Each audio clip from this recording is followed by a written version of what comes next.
want spiritual growth, but every path seems to cost thousands. You see people getting results, so you think maybe you need that coach, that program, that expensive retreat. But then you are stuck in this cycle where you never feel like you have arrived. So you are always one more payment away from the breakthrough. Here's the problem nobody talks about. Spiritual coaching often creates dependency, not empowerment. They profit from your reliance, not your success. And that's exactly what we are breaking down today. This isn't about bashing coaches, it's about understanding the system so you never need to outsource your growth again. Once you see how the dependency model works, you can spot the traps from a mile away. You build your own inner authority. That's the real goal. Let's start with the middleman lie. Spiritual coaches position themselves as necessary intermediaries between you and your own growth. But here's the truth. They are not necessary. They are convenient, maybe, but not necessary. The entire business model depends on you believing you can't do it alone. Then there is the ascension funnel trap.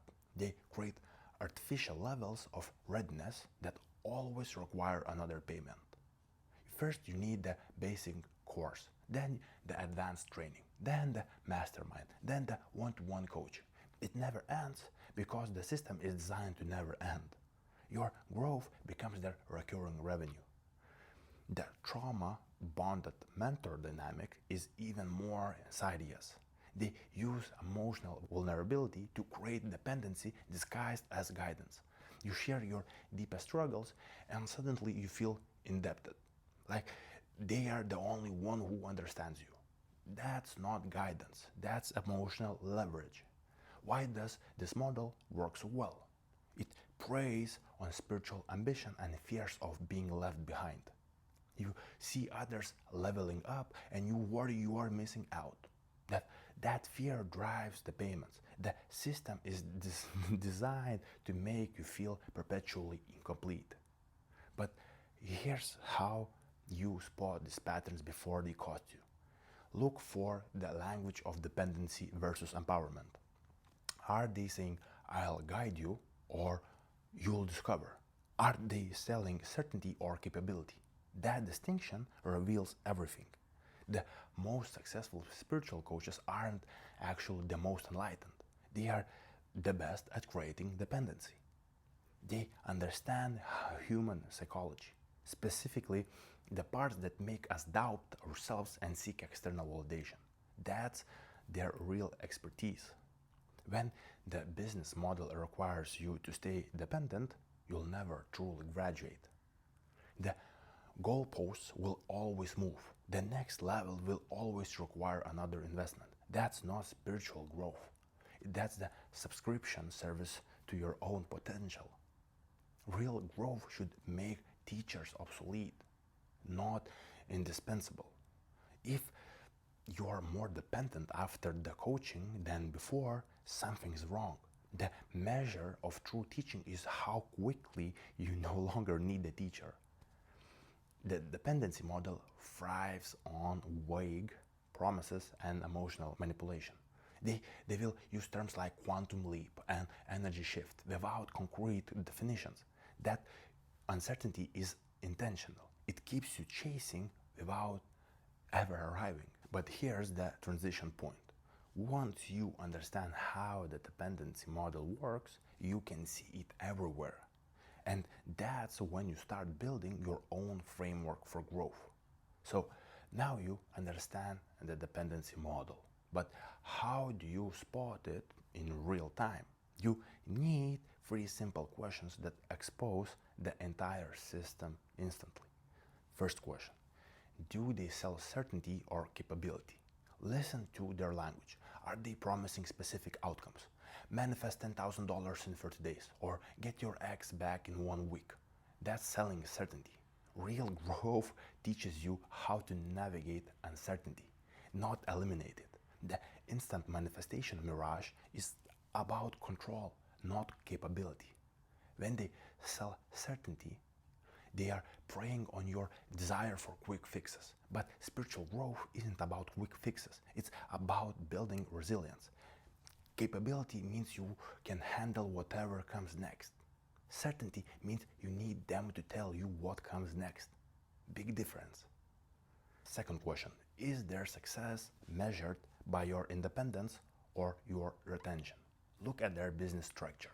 Do they have clear graduation points, or is it always next level, next payment? Healthy coaching has an endpoint. Unhealthy coaching has recurring revenue. The spiritual gaslighting loop sounds like this. You're not ready yet, or you need to go deeper. They measure success by how long they keep you paying, not by how quickly you become self-sufficient. If there is no clear finish line, then there is probably no intention to let you finish. Third question, do they empower your thinking or replace it? This is the quantum branding illusion. They use fancy terms to make their guidance seem irreplaceable. But real empowerment sounds like, what do you think? Not, hear what you should think. When they replace your thinking, they use phrases like, trust the process, without explaining the process, or the universe works in mysterious ways, when they should be teaching you how the universe actually works. Mystery creates dependency. Understanding creates independence. Let's apply these questions to a typical coaching sales page. You see, breakthrough in 60 days. That's certainly selling.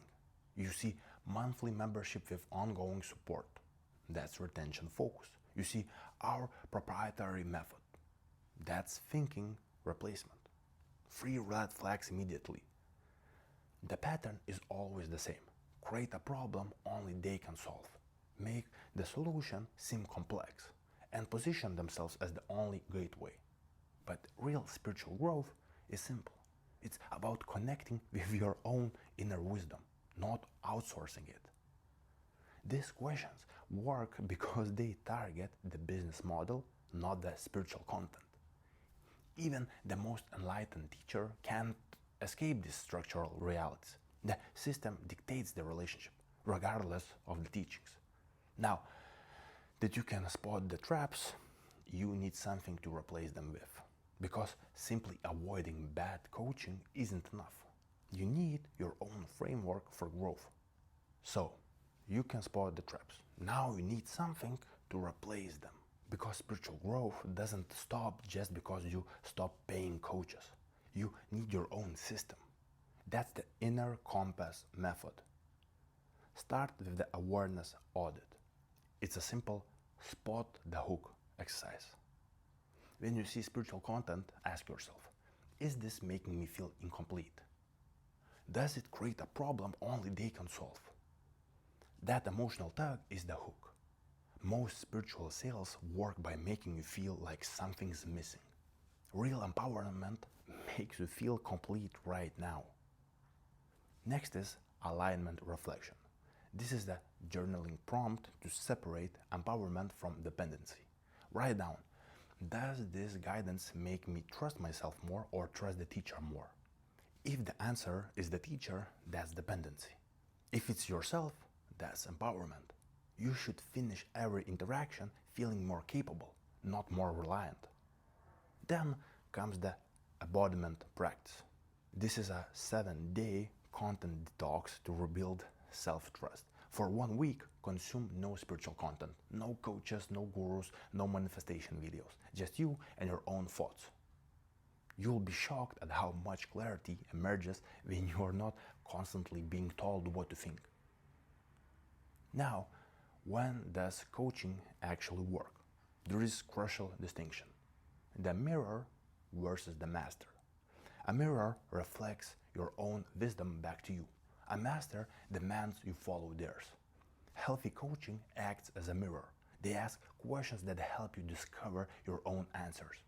Unhealthy coaching gives you their answers to replace your thinking. Look for these healthy coaching signs. They give you tools, not dependency.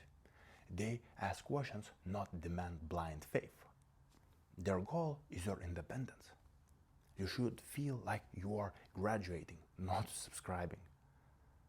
The unhealthy signs are obvious once you know them. Guilt tactics, making themselves seem indispensable, vague promises without concrete steps. If they can't clearly explain how their method works, it's probably because the method is dependency in self. The counterintuitive truth is this: true growth makes teachers obsolete.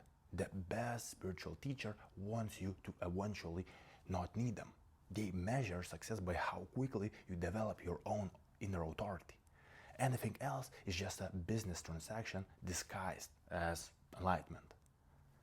This framework isn't about rejecting all guidance, it's about developing discernment. You become the editor of your spiritual education, not just the consumer. You take what resonates and leave what doesn't. You trust your own judgment above anyone else's. The inner compass method turns you from a passenger to the driver. You stop looking for someone to follow and start following your own intuition. That shift changes everything. You are no longer vulnerable to every new spiritual trend that comes along. This approach requires courage. It's easier to outsource your growth than to take responsibility for it. But the reward is authentic spiritual development that can't be taken away because it comes from within you, not from a monthly payment. So that's the framework. You now have everything you need to vet any spiritual guidance that comes your way. The questions to spot dependency. The method to build self-reliance. The core takeaway is simple. Your inner authority is the only coach you'll ever need. Everything else is just support. The goal isn't to find the perfect coach, it's to become your own. Remember this distinction. Tools are helpful. Dependency is harmful. You can use spiritual teachings as tools without becoming dependent on the teacher. That's the balance. If this resonated with you, the next step is implementation. Start with the 7-day content detox. See what your own mind produces when it's not being filled with other people's ideas. You might be surprised at the wisdom that's been there all along. Your spiritual journey is yours alone. No coach, no guru, no teacher can walk it for you. They can point the way, but you have to take the steps. And now you have the compass to navigate without getting lost in someone else's business model. That's how you stop wasting money on spiritual coaches. You build the confidence to trust yourself. Because the answers you're seeking, they are already within you. You just need to stop outsourcing them. But remember, the real work happens when you apply these principles, not when you consume more content. The power was always yours. Now you know how to use it.